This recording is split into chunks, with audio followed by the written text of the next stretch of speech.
रात के 9 बज चुके थे। दिल्ली के हजरत निजामुद्दीन रेलवे स्टेशन पर चहल पहल अपने चरम पर थी। प्लेटफॉर्म पर खड़ी ट्रेन रात की रानी अपने सफर के लिए तैयार थी।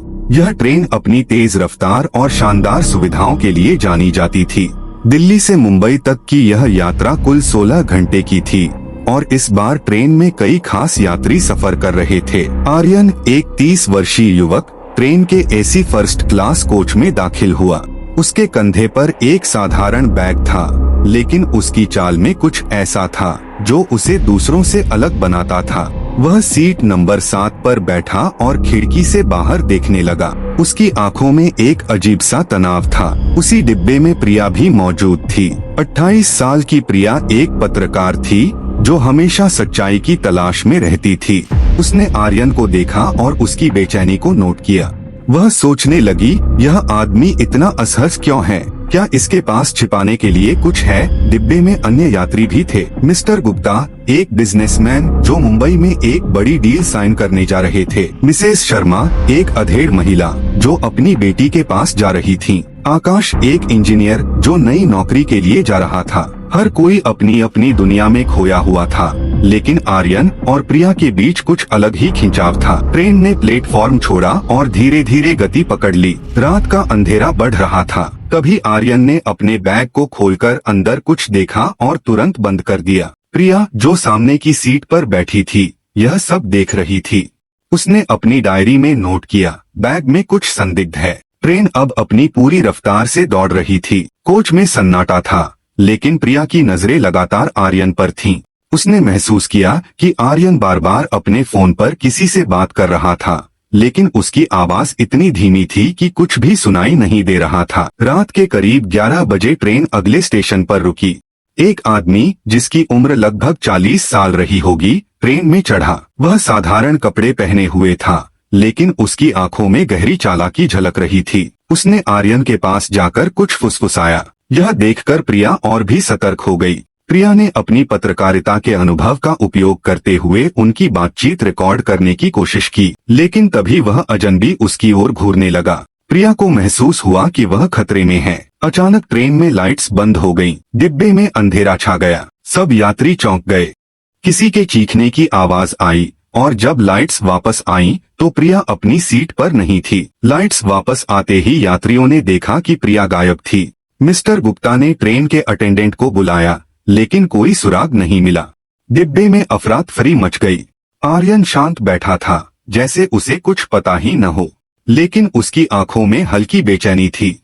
अजनबी, जो अभी भी वहीं बैठा था, उसकी तरफ देखकर मुस्कुराया। प्रिया का बैग उसकी सीट पर पड़ा हुआ था। पुलिस को सूचना दी गई और ट्रेन को अगले स्टेशन पर रोका गया। पुलिस ने जांच शुरू की, लेकिन कोई ठोस सबूत नहीं मिला। ट्रेन अगले स्टेशन पर रुकी और पुलिस की एक टीम जांच के लिए पहुंची। सभी यात्रियों को अपनी अपनी सीट पर रहने के लिए कहा गया। पुलिस इंस्पेक्टर अजय वर्मा, जो अपनी तेज तर्रार छवि के लिए जाने जाते थे, मामले की जांच करने लगे। प्रिया का बैग खोलकर देखा गया। उसमें एक लैपटॉप, कुछ दस्तावेज और एक छोटी डायरी थी। डायरी में कुछ नाम और पते लिखे थे, जिनमें से एक नाम आर्यन भी था। यह देखकर इंस्पेक्टर अजय का ध्यान तुरंत आर्यन की ओर गया। अजय ने आर्यन से पूछा, तुम प्रिया को जानते हो? आर्यन ने शांत स्वर में जवाब दिया, नहीं, मैंने उसे पहले कभी नहीं देखा। अजय ने उसकी बातों पर यकीन नहीं किया और पूछा, तुम बार बार अपने बैग को क्यों देख रहे थे? आर्यन ने कहा, यह मेरी निजी चीजें हैं। डिब्बे में मौजूद अन्य यात्री भी आर्यन को शक की नजरों से देखने लगे। मिस्टर गुप्ता बोले, यह आदमी शुरू से ही संदिग्ध लग रहा था। मिसेस शर्मा ने भी सहमति जताई, हाँ, और वह अजनबी भी कुछ अजीब लग रहा था। इंस्पेक्टर अजय ने अजनबी से भी पूछताछ की। उसका नाम रघु बताया गया। उसने कहा कि वह दिल्ली से मुंबई किसी काम के सिलसिले में जा रहा था, लेकिन जब उससे ट्रेन टिकट मांगा गया तो वह घबरा गया। उसके पास टिकट नहीं था। इंस्पेक्टर ने तुरंत रघु को हिरासत में ले लिया। रघु ने कहा, मैं निर्दोष, मुझे कुछ नहीं पता। लेकिन जब उसकी तलाशी ली गई तो उसके पास से एक कागज मिला, जिस पर प्रिया का नाम और एक मोबाइल नंबर लिखा हुआ था। पुलिस ने पूरे डिब्बे की तलाशी ली, लेकिन प्रिया का कोई सुराग नहीं मिला। ट्रेन में तनाव बढ़ने लगा। हर यात्री डरा हुआ था। आर्यन अब और भी ज्यादा घबराया हुआ दिख रहा था। उसने अपनी सीट से उठकर बाथरूम जाने की कोशिश की, लेकिन इंस्पेक्टर ने उसे रोक दिया। अजय ने कहा, तुम कहीं नहीं जा सकते।